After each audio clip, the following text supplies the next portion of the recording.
So today's special speaker, someone I always learn a lot from, and I know he prepares quite a lot for it, and I always find something in it.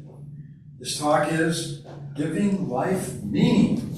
And who wants to say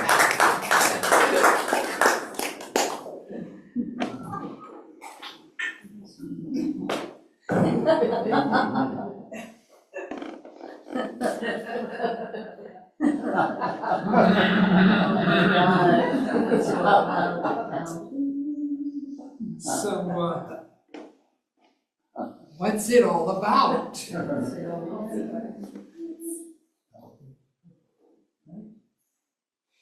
It's about turning your mic on.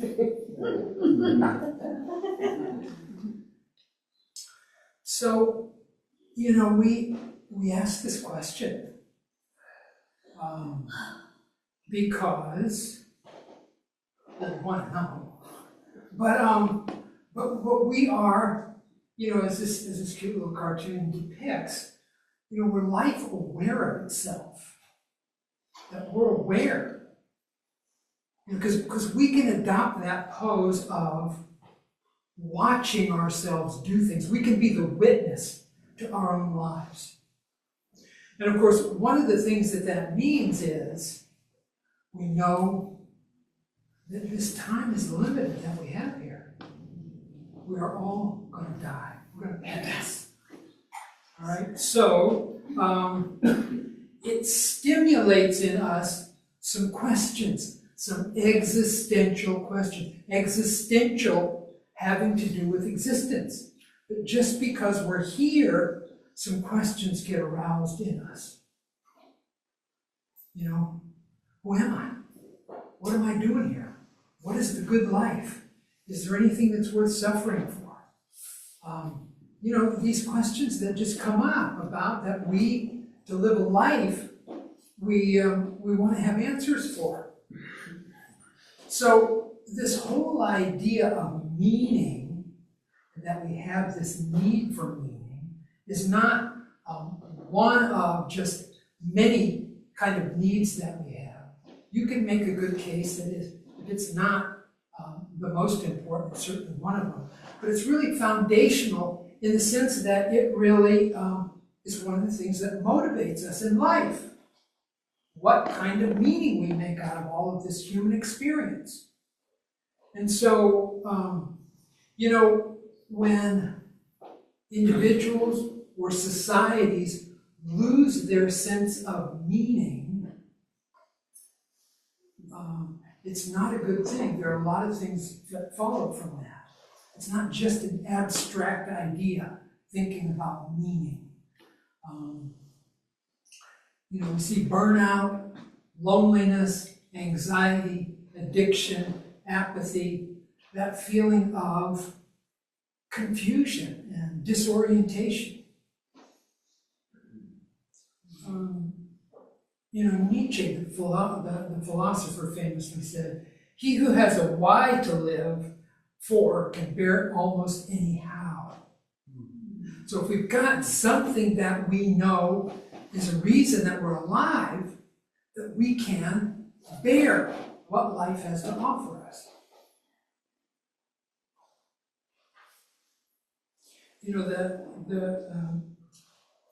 The British philosopher Bertrand Russell said basically there are three existential questions. Where do we come from? Where are we going? What do we do in the meantime?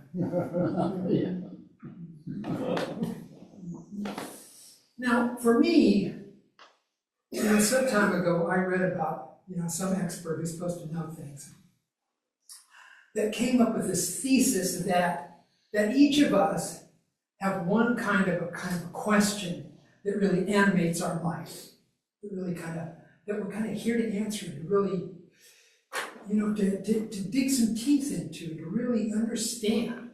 And this is the question for me. What is the meaning of life? It's been something that I have been curious about and explored for a long time.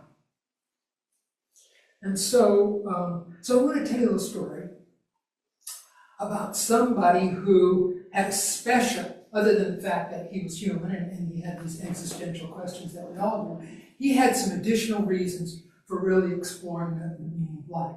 His name is William Breitbart, and he was born in 1951 and grew up on the Lower East Side of Manhattan. His parents, Jews from Eastern Poland, narrowly avoided Hitler's death camps.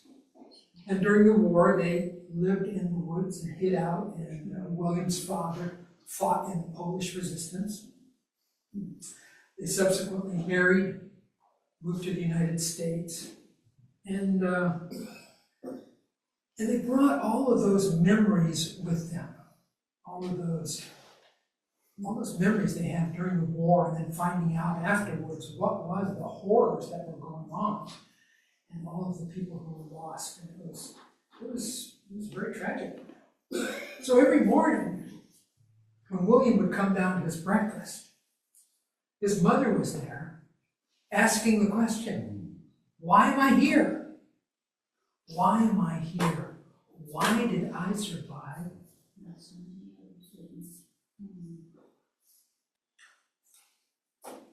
When so many people did. And so he had this kind of, this life with this question that his mother and his parents were constantly trying to figure out, that he absorbed. So he became a psychiatrist and ended up at Memorial Sloan Kettering Cancer Center in New York. And he says that, I grew up with a sense of responsibility to justify my parents' survival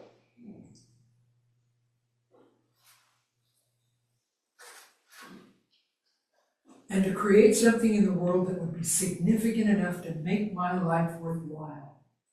It's no coincidence that I ended up at Sloan Kettering where the people wear striped gowns and are facing death. He said that with his tongue in cheek. So in other words, he realized the situation that he was in and that life had kind of put him in because of just following the next step. Now, when he first came to Sloan Kettering, it was in the 80s, which was at the height of the AIDS epidemic. So there were all kinds of people his age who were dying. And he said he would go into the rooms and they were constantly asking me to help them die. And he was also working with terminal cancer patients. And they also said, if this is all that's left, what do I have? I just help me die. And it was about that time, or at least a few years later in the 1990s, when physician-assisted suicide became a really hot topic in Breitbart circles and beyond, because that was one of the responses to this question of when you're facing death, how do you handle that? And so physician-assisted suicide was one of the strategies to do that. So William was constantly facing this situation of helping people who are facing death, how do they deal with that? And so he was doing research studies on pain and fatigue at the end of life, and he added some questions about meaning, and he and his colleagues discovered something that was very surprising to them. Because the assumption was been that people who are ill towards the end of their lives, they want to end their life because they're in this terrible pain. And of course that can be part of it. But when Breitbart asked patients why they wanted a prescription for assisted suicide, many said it was because they had lost the meaning in their lives. So he knew that he could treat depression and other kinds of things that they were facing, but meaning was something, he said, that they don't teach you in medical school. So he developed an 8-session group therapy program where 6 to 8 cancer patients get together and they go through a program that he devised. And so they faced topics like, what were some of their meaningful experiences in life, how the diagnosis of cancer had changed their self-identity, so before the diagnosis and after the diagnosis, what was the impact of that? Shared their life stories with the group, confronting death, what does that mean for them? And what were the sources of meaning in their life, and what kind of legacy did they leave? And so, what they found as they continued their research was that this life-meaning psychotherapy had a real significant impact. And that people really, there was a significant decline after they had gone through this program in terms of their approach, and that they realized that they still did have something to live for. And so, so while Breitbart was creating his meaning-centered psychotherapy program, he read Viktor Frankl's book, Man's Search for Meaning. When I know many of you are familiar with Viktor Frankl, he was a Holocaust survivor. He himself is a psychiatrist, and he wrote about his experience and that we could create meaning in the most dire circumstances possible, where people are facing death and basically being tortured to death. And so, so one of the things that Breitbart did for the people who went through the program, he gave them a copy of Frankl's book, and with the idea that, when you see somebody else who's going through the same experience that you have gone through, that there is another way to look at it.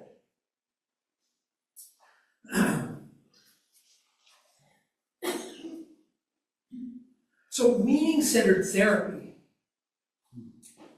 psychotherapy, subsequently spread not only around the treatment of cancer for people in this country, but around the world.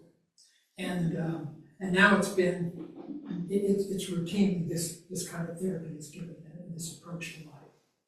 And so one of the similar kinds of events that happened shortly after he was doing all of this was Stephen Levine, who is an author and a spiritual teacher, wrote a book called 1 Year to Live. 1 Year to Live. And it's based on the same idea that you look at your life as if you have 1 year to live. And it is a kind of a mirror that you can use to explain why,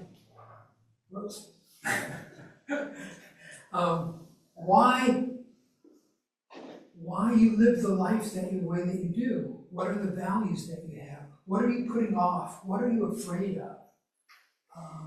And so it's a stimulus for you to think about how you live and whether that is really the way that you want to live.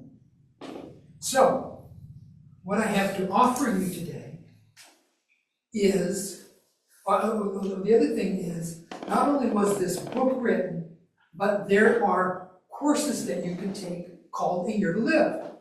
And I know that some of you in here have actually taken a course like that. And so, so again, the whole idea is that when you think about your life, how you're living it, what your values are, that it actually changes, and that you can get meaning from that. So, I have here for you today the short course.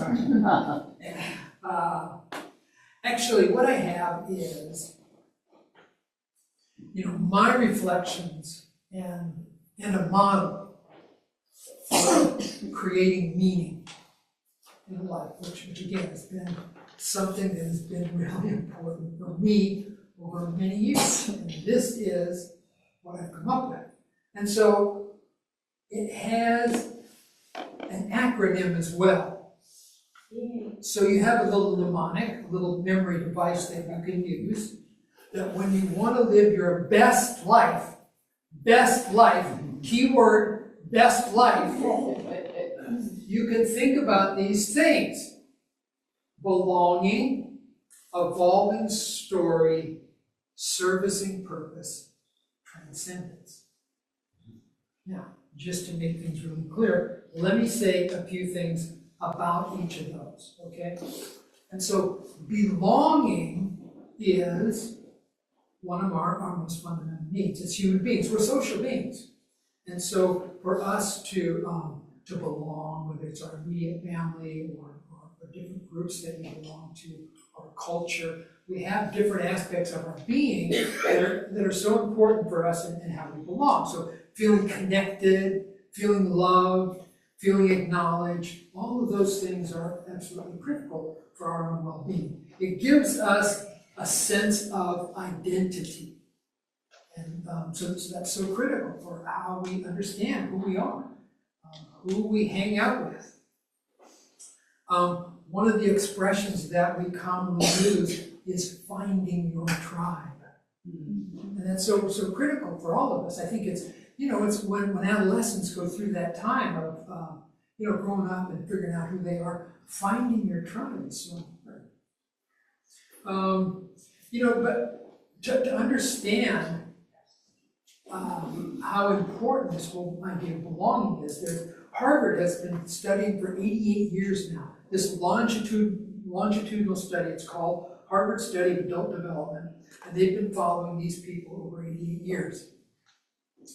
And their most important finding, the most significant finding that they had in this study was that positive, fulfilling relationships are the single strongest predictor of a long, healthy, and successful life. Mm-hmm. Yeah. Positive, fulfilling relationships. And not a whole bunch of, it's not quantity, it's quality. Having intimate relationships that really matter to you are the most important thing. So this whole belonging thing is really, really important. And so so the whole thing about finding your tribe is so important. And for me, like I'm guessing for many of you, part of that finding your tribe was finding New Thought, finding unity, religious science.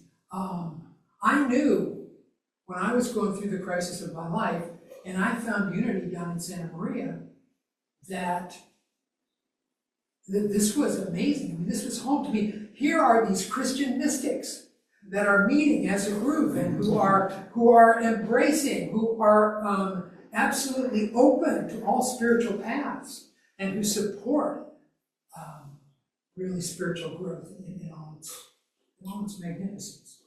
So that was really important for me, and you all have had your own experience.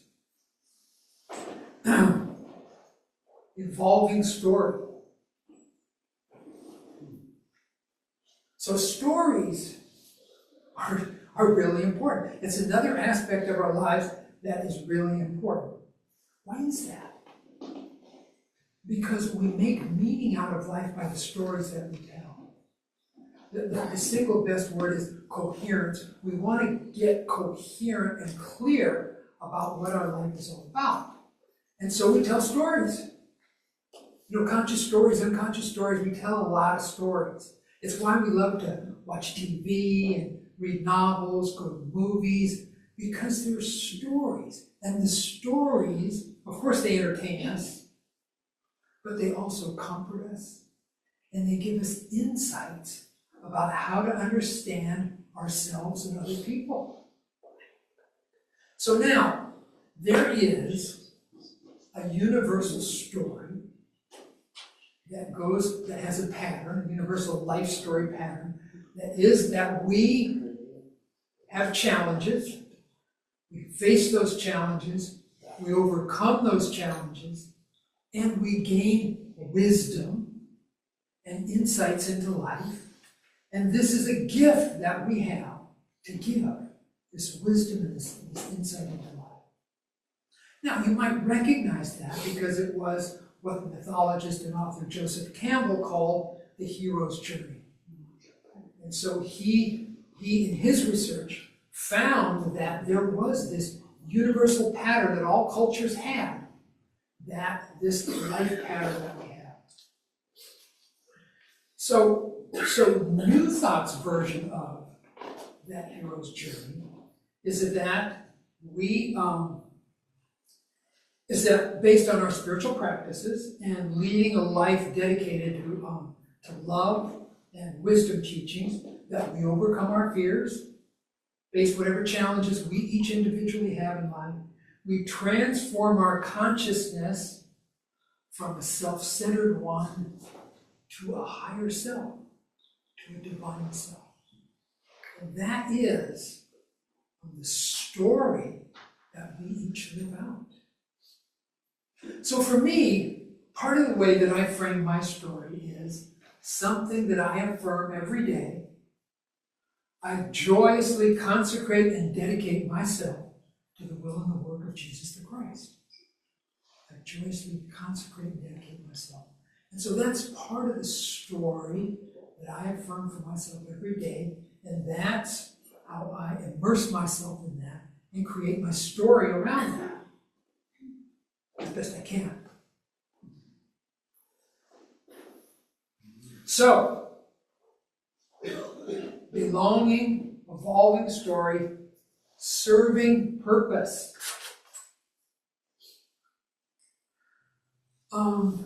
Having a purpose in life is a critical part of what meaning is all about, so that we've got some sort of reason. So it also is very important. So helping others, contributing to the community, making something better, just something that you value, that you improve on, and that it does help other people. All of those things help us to connect to something greater that's just much more than just personal success. That we are connected to something bigger and we make a contribution to that. So it gives us direction, it gives us a sense of value, it also adds to the connection that we have, and it brings lasting fulfillment because we are committed to something that's bigger than all of us. So, and it doesn't mean that you have to do huge acts. You can make an intention of just really honoring the people that you meet wherever you go. Give them a smile. Say hi. Whether it's the checker at the grocery store, whatever. It's about an intention that you have of being a presence and bringing more light. It's the way that we like to language it. And so you don't have to do the greatest things in the world that people are going to stand up and take notice of, but just live a life that is intentional, that says that you want to contribute to other people's success. So for me, I get so much satisfaction from my life in being part of this spiritual community and contributing what I can to it. And really, I'm honored and touched that I have the opportunity to be the spiritual leader here. It really, it makes my life so meaningful and gives me a real sense of purpose. And I'm grateful to you all for being here and playing this little game with me. Because I don't know about you, but it's a lot of fun.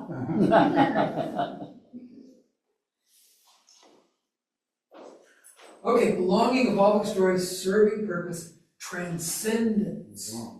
Transcendence. So what are we talking about with transcendence?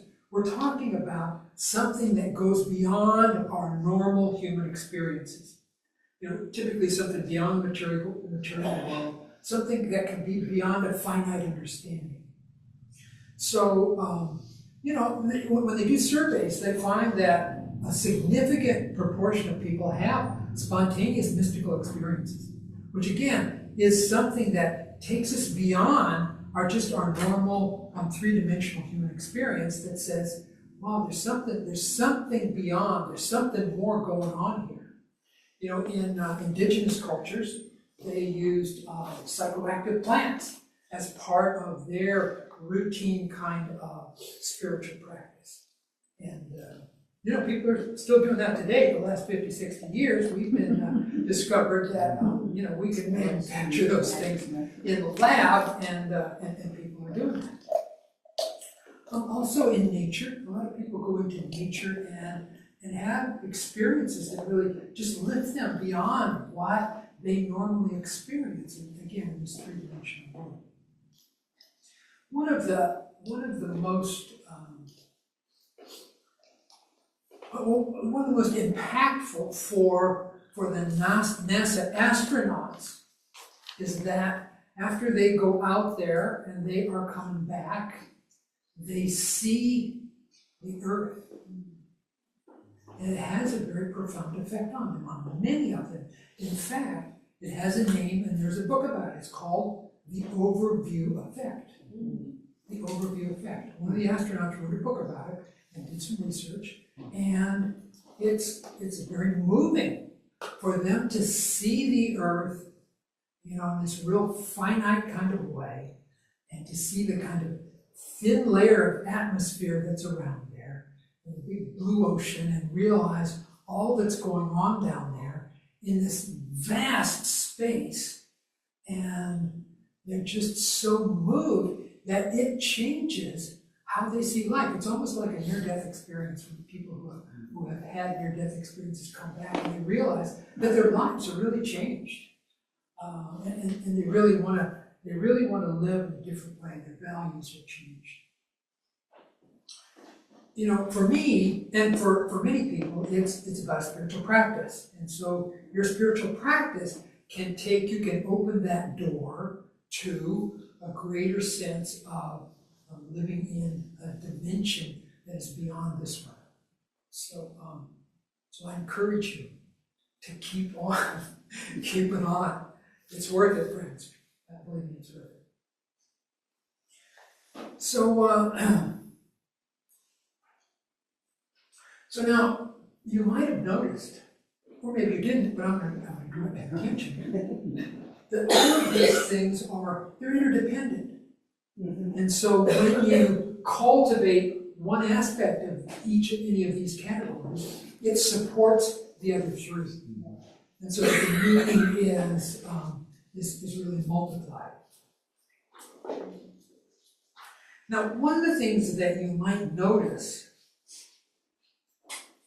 being as aware as I know you all are, is that our culture doesn't necessarily support these activities that much. Our idea of success is, how do I look? You know? What's the stuff, what do I own? Acquiring, consuming, you know, do I have cool stuff? Have I achieved something? Do I have some sort of social status? Those are the things, all these external things that we use to define success and what the meaning of life is. So that's all living life from the outside in, right?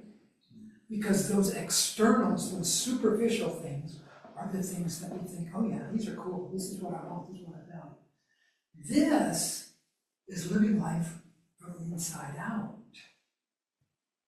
That I have something within me, some desire, some spirit, something that wants to express itself in a way that gives me satisfaction. It gives me a sense of purpose. It gives me a sense of identity. It gives me a sense of belonging. It gives me a sense of connection to something that is bigger even than this three-dimensional world.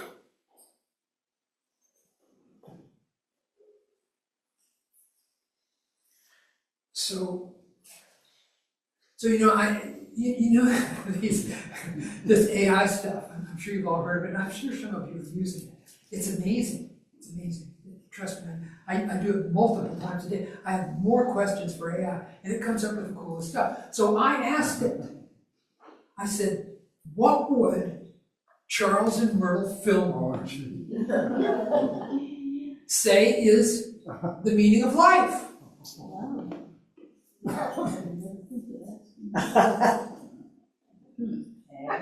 So the answer was, awaken to your true nature, your higher self, express your divine potential,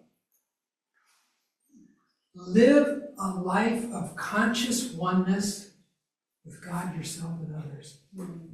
Wow. Quotations. Awaken awaken, express, live in a consciousness of oneness. It's all, this is the content of a year to live in your life, or 1 year to live. And what is the idea behind William Breitbart's meaning-centered psychotherapy? And so I invite you to think about the meaning in your life and how you can live your best, keyword, best life. All right? So, and don't, now I do want to tell you, after all of, my whole life kind of really grappling with this problem of what is the meaning of life?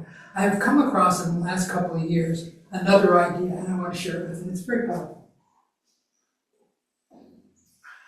Okay, and so this is Joseph Campbell, and I mentioned him earlier, and also Viktor Frankl.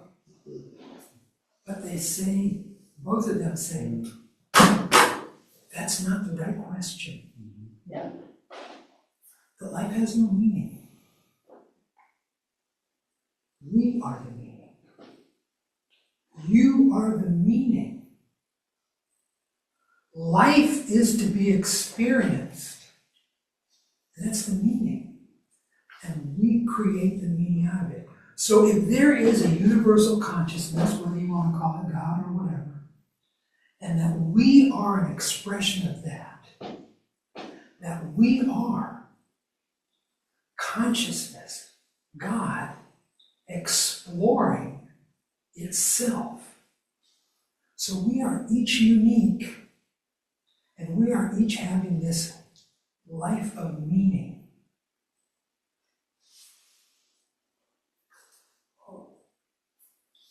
What's the meaning of life? You are. You're the meaning. So don't be seduced by the baubles that our culture offers. That's not the meaning of life. Life is not a getting game. It's a giving game. What do you have to express? What do you have to contribute? What do you have to explore that is new, different, and unique? Because you are. So life is God's gift to us. And what we make of it is our gift to God. God bless you, friends.